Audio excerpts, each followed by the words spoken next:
Dear kids, we are going to revise this chapter, Nutrition in Plant. That is your first chapter.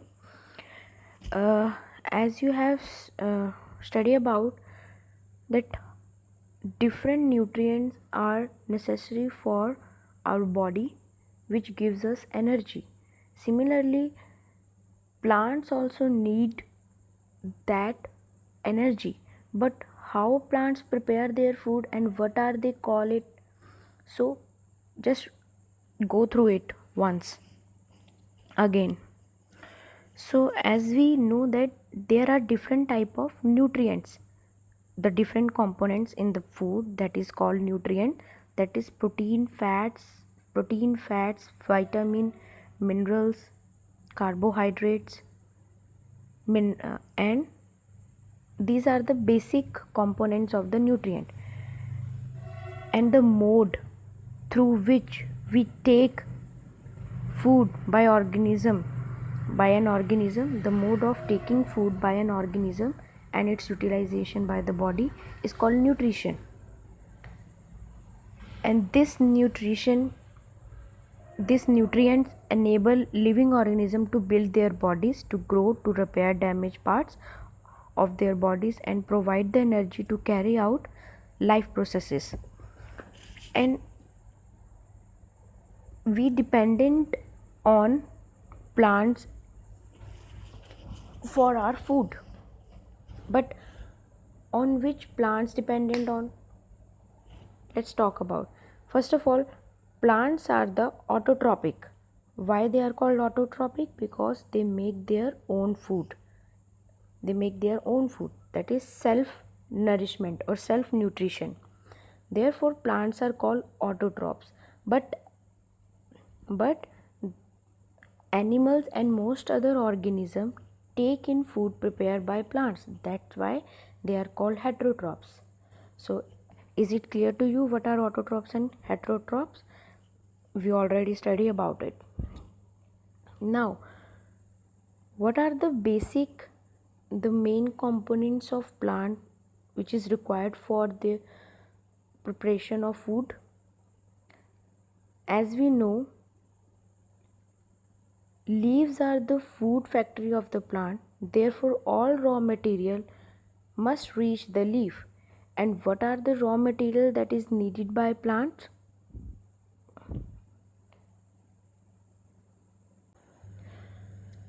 The main components of preparing the food for plants are water, minerals, carbon dioxide, sunlight, and chlorophyll. These are the main components of plants to prepare their food.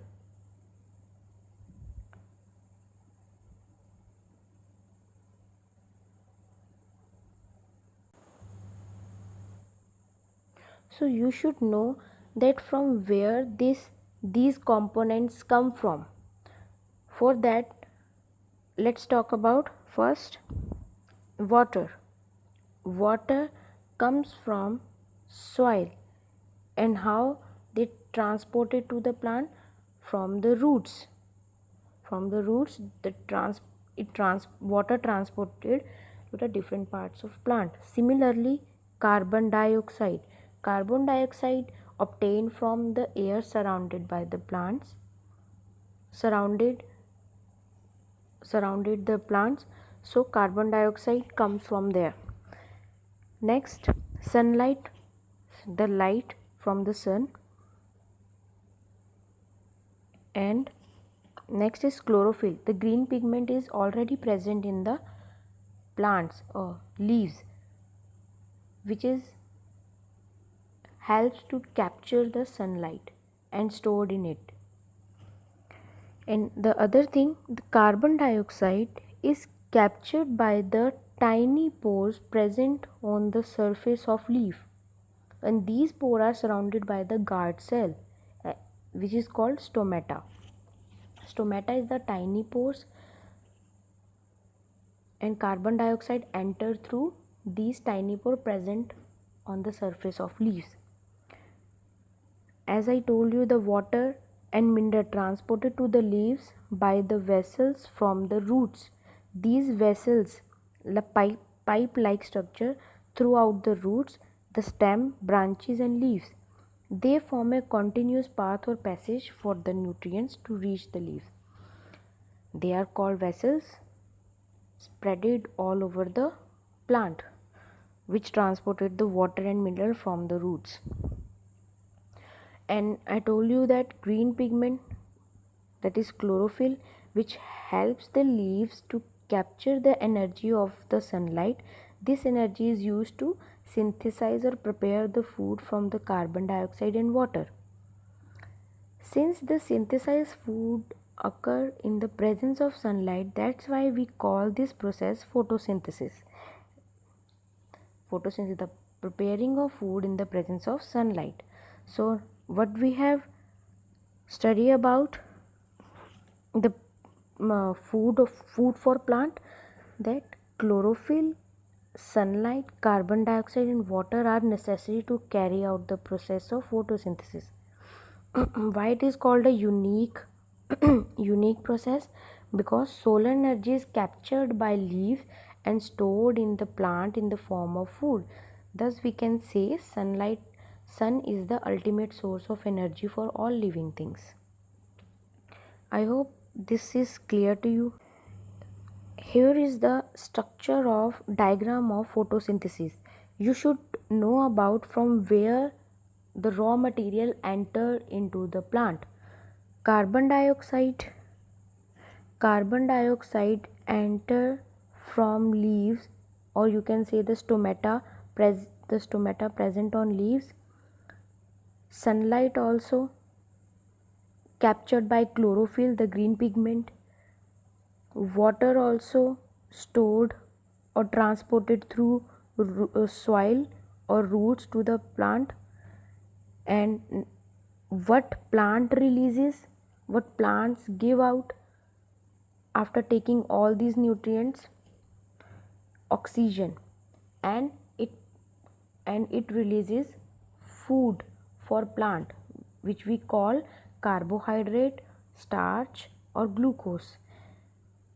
So let's look at the reaction. When carbon dioxide and water reacts in the presence of sunlight and chlorophyll, it will form carbohydrate, or you can say starch. Starch is the other form of carbohydrate, or you can say glucose. So starch or carbohydrate or glucose is prepared or synthesis by reacting of carbon dioxide, water in the presence of sunlight and chlorophyll, and it also releases oxygen to the air for breathing